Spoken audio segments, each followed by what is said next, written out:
ညနေမိုးချုပ်ခါနေ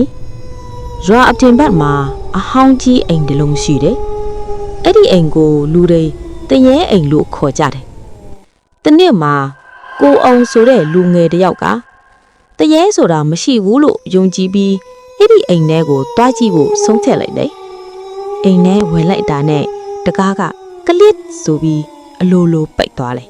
။လေအေးတစ်ခုကဖြည်းဖြည်းတိုက်လာတယ်။အဲ့ဒီအချိန်မှာအပိုထွက်တာနေ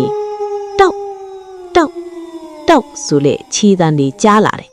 ။ကိုအောင်ကဘာတူလဲလို့အော်မေးလိုက်တယ်။တိတ်ဆိတ်နေလေပြီးတော့သူ့နောက်ဘက်ကနေအတန်နူးနူးတစ်ခုထွက်လာတယ်။ငါဒီမှာပဲကိုအောင်လှည့်ကြည့်လိုက်တော့အဖြူရောင်အဝတ်ထားတဲ့အမျိုးသမီးတယောက်မျက်နှာမပါပဲရပ်နေတယ်။နောက်နေ့မနက်မှာရွာသားလေအိမ်အရှိကိုလာကြည့်ကြတော့တကားကပိတ်ထားတော့ပဲဒါပေမဲ့အိမ်အတွင်းကနေခြေတံတယောက်သေးမဟုတ်ပဲနှစ်ယောက်လမ်းလျှောက်တန်းကြားနေရတယ်ပြီးတော့လူတွေပြောကြတာကအဲ့ဒီအိမ်ထဲမှာအခုတော့တရေနှစ်ကောင်ရှိနေပြီတဲ့